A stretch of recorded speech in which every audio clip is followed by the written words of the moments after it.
Hey guys, I'm back in the garage here. Today I got these side shine LED strips. We're gonna be making some like Audi style LEDs on the front lights. I like the look of it, and I've done it to a few cars, and I think they look alright. And it's not kind of overdone or anything. You can get these off of eBay or Amazon. They're only about $10 for a pair, including shipping. They're really not that expensive. Cool thing is I can kind of bring it up to you guys. They shine out from the sides here and give you a nice glow, and it doesn't shoot out anything on the front, just on the sides. So we mount them, and they're very thin. As you can see, you can't really see it very much at all. So yeah, we'll get started. To start off, the first thing you're going to want to do is you want to check to make sure they're working. You actually don't want to put them all in and then cause a problem having to take them all out. So red positive, black's negative. There we go. We got shine throughout the whole LED strip, and then we'll grab the second one. Just using the car battery for this, make it easy. This is 12-volt source, that's what these ones are. And there we go, shine through the whole one. Now for us to be able to install these lights, we do have to take the front bumper off. If you're not very comfortable with that, I guess you could try just putting them in without it, but it makes it a lot easier when you take it off. So to take it off, the first thing we're going to start with here are these 4 clips on the top front of the bumper. These are just the big black plastic clips that'll pop off. Once you take those off, we're going to go ahead and do the 3 bottom ones on each side here that you see in the picture, and then the top one. Now that top one, how it works, you actually have to push in the center of it. Once you push in the center, you can actually just pull it right off. So that's the easiest way to take that one off. And then the bottom 3 are just a quarter of a turn to the side until it pops open, and then you take the full clip off. After the sides are done, there are 6 large plastic clips on the underside of the front bumper. As you can see in this picture, 2 in the middle, 1 on each side right by the tire, and then 1 on each side about just under the light, and that'll be all 6. Once you look under the car, you'll be able to see them. They're really big and black. Now pay very close attention when you're taking these off that there is plastic overlapping each other. Make sure you get a sense of what it looks like, because when you put it back, you want to be able to know how to put it on correctly. After you removed all the clips, you just have this many in your pile. You're going to have 4 on top, 4 on each side, and then the 6 black ones from the bottom. Alright guys, so taking off your bumper, what you're going to do right here, you see I already got it pulled out a little bit. You're just going to pull really right from the top here. It's going to pop out, and then you're going to continue up along. You're going to have it right along the bottom of the headlight too, and you're going to notice it. You'll hear it pop. So we'll just kind of give it a little pry here, pull this a little bit. Boom. So all along here, it all pops out just like that. And then I put 2 screwdrivers in the top, as you guys can probably see right there. That way it holds the bumper together, so when I pull the whole thing, I already did the left side, so I didn't want it to all fall out. So I'm going to take the screwdrivers out now. I'll just throw them in my pocket here, and then we'll take the rest of the bumper off.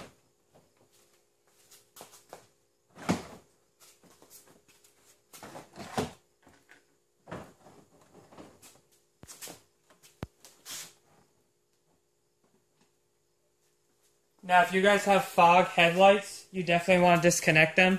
I'm going to take them off right now as well. Once you got the fog headlights taken off, you can then gently, easily take your bumper and set it somewhere else. Now right here guys, as you can see, I don't really want to take the light out because that's just more disassembly. So what I'm going to do, this little bottom black plastic piece, you actually can move it quite a bit by just pulling down on it, and I'm only going so far. So what I'm going to do, I'm just going to pull down ever so slightly. I'm not going to be really aggressive with it.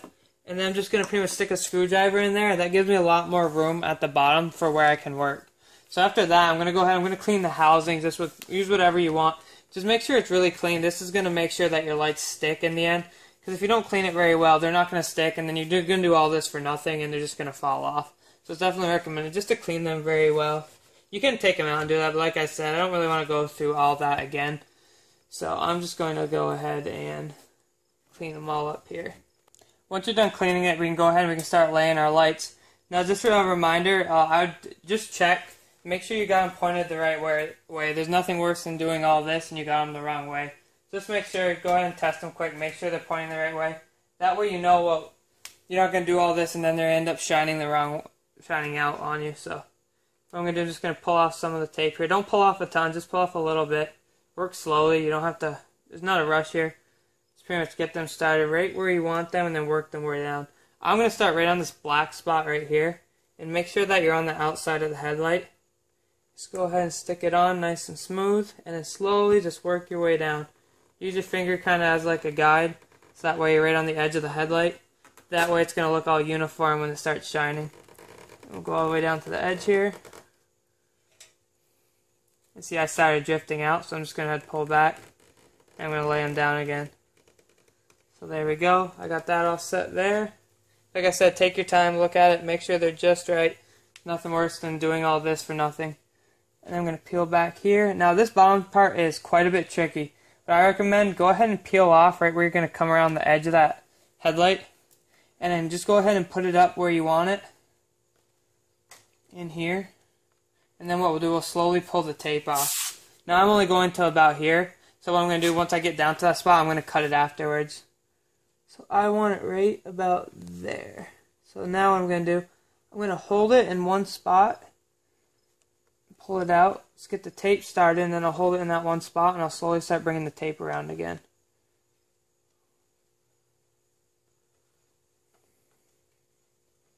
So there, I got the tape kind of started, bring it out to the side. And then we're going to go ahead, we're going to put it in right where we want it. And just hold your finger kind of to one spot, just a little bit far away. Then hold your finger there, and just press in, and slowly apply pressure upwards till you get it right where you want it. Now at this point I'm stopping. The reason I'm stopping is I don't know where, I'm going to figure out where I want to cut them. On these LEDs you can only cut in certain spots, so I'm going to go ahead and cut it. I'm actually going to cut it back a bit. I'm going to cut it right on this one right here. After you got it in place where you want it, it's good to test it again. The leads are too short to get to the battery, so I'm just using actually just a small square battery just to test it and make sure that they work. So there we go. They're all lighting up there, which is good. I'm just going to keep this battery for the other side as well. Right here, guys, this just adds some black heat shrink tubing. That way, if there's any red that you can see from the outside, it just doesn't show, because we're going to be tucking it right back around the housing there. Now we have our wires all prepped up and our lights on, we can go ahead, we can reapply the bumper now and get it put back on the car.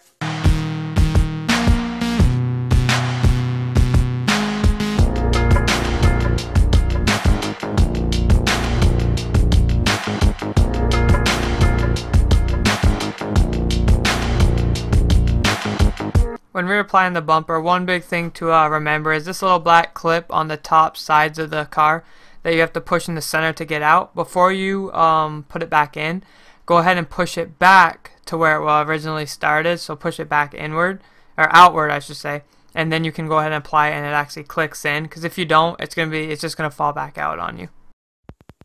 Now you guys are probably aware of the black's going to be the negative. The black can go to any ground on the car, which is normally you can use like a bolt or anything. You don't have to run wiring for the ground as well. You can just like terminate it down by the housing. So what I'm going to do, I'm going to use the headlight bolt, and then with a 10mm socket, I'm just going to undo it, and then I'm going to put the wire down in, and then I'm going to put it back down. So I'm just going to use this spot as the ground, and then I'm going to test it afterwards to make sure it works. You're always testing throughout this process, because you don't want to do this. You don't want to do something that you can't really reverse, and then you find out that it's not going to work that way, and your wire's too short, or you got to add some, and it's just a pain. So you're just going to go ahead and just test as you go through it.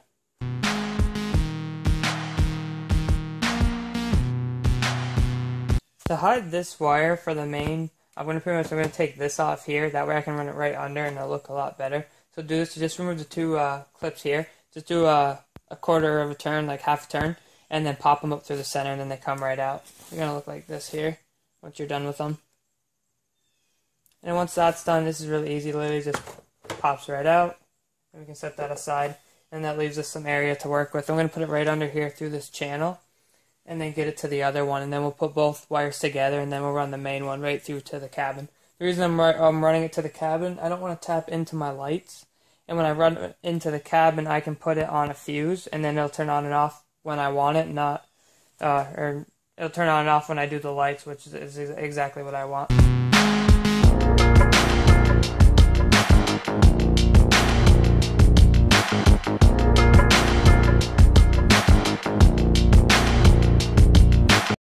Right here, guys, all I did was I put the two wires together, the black from the left headlight and then the red from the right headlight, and I just put a connector on the end.